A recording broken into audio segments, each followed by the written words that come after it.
Hey there, Ahmad. My name's Andrew and I work here at IELTSpodcast.com with Ben and the others. I'm the essay corrector, and every time a student submits a piece of work, I'll let you know how well you've done in terms of task response, coherence and cohesion, as well as moving through and correcting some grammatical errors and offering some more academic phrasings. So, my first point would be to keep your overall statement and your definition of the graph separate. But also, I'm not sure that it references a survey specifically.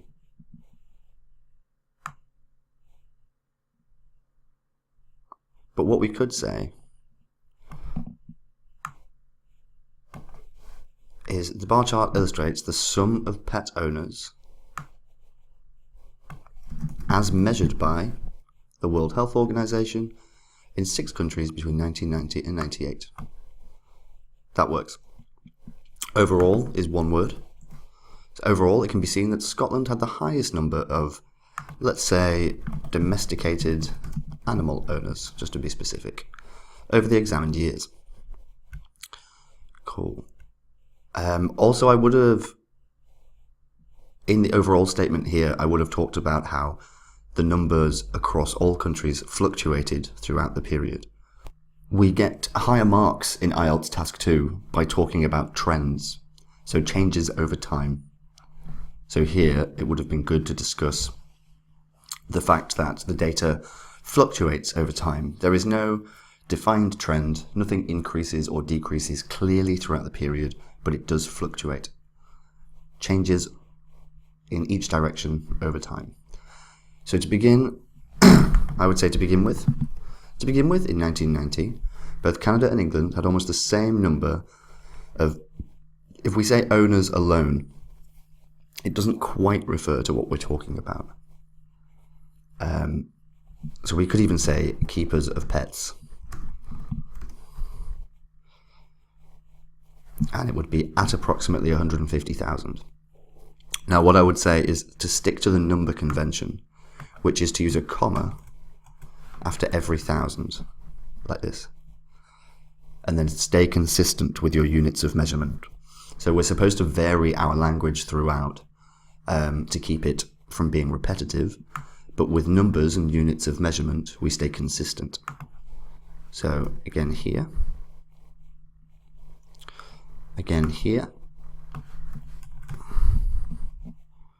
and one there.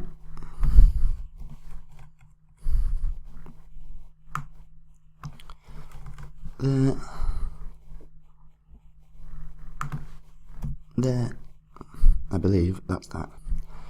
So, while Scotland,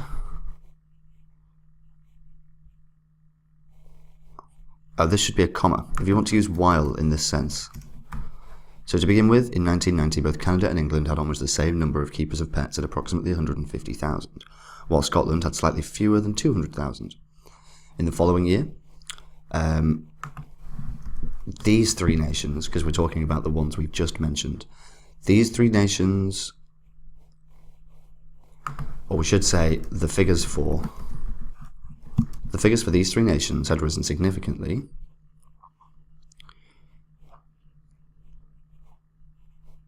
Oh, okay, so we're not talking about those 3 nations.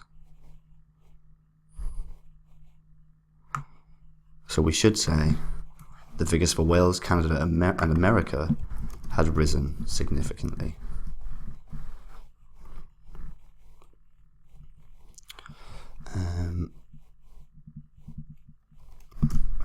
Had risen significantly by 50,000 more than their 1990 records. That would be fine. After 3 years, America had a dramatic increase to reach just over, it doesn't reach just over Scotland's, it reached just over Scotland's number. And if it's 10,000 more than Scotland, then we say that it's by 10,000. It reached just over Scotland's number by 10,000.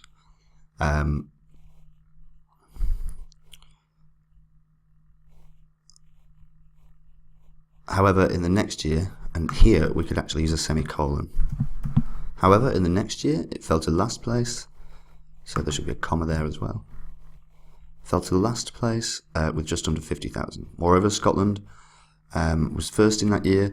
Try not to talk about it in terms of winning and losing, because that's not what's being measured here. There is no league table. It's just it's objective data. So Scotland was the highest, or Scotland had the highest number of pet owners in that year. In 1997, Wales was first, Scotland was second, and Canada was third. Cool. This is fine, just under 50,000. Fewer than, but try not to be exact with numbers in these sorts of graphs, because we cannot read them exactly. It's fine to say with around 200,000 or with approximately 40,000, but don't give any exact readings where none exist. So in the last year, 1998, Scotland jumped again to first. Again, talk about the highest numbers, or exactly what the graph measures. So the highest number of pet owners, the lowest number of pet owners.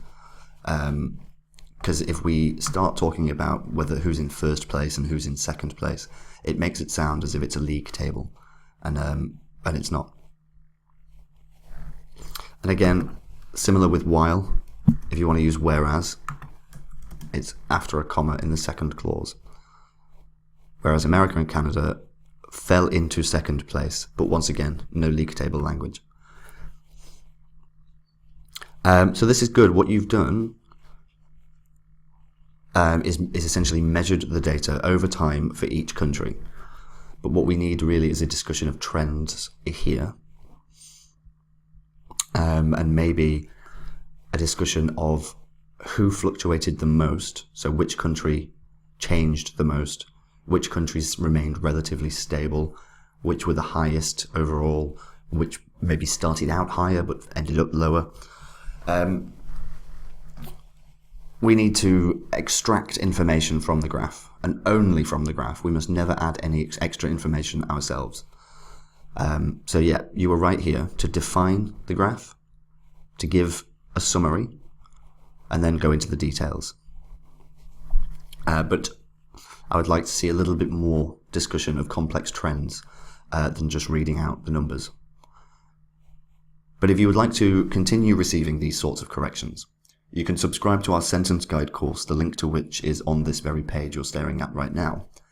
Not only does the course come with a full set of content to teach you how to write these essays, but it also comes with 8 essay corrections in total, all done by me, so that over that period we can hope to raise you to above a band 7 in IELTS writing. So I do hope to be seeing some more of your work coming through soon, Ahmad, but until then, have a great day, and goodbye for now.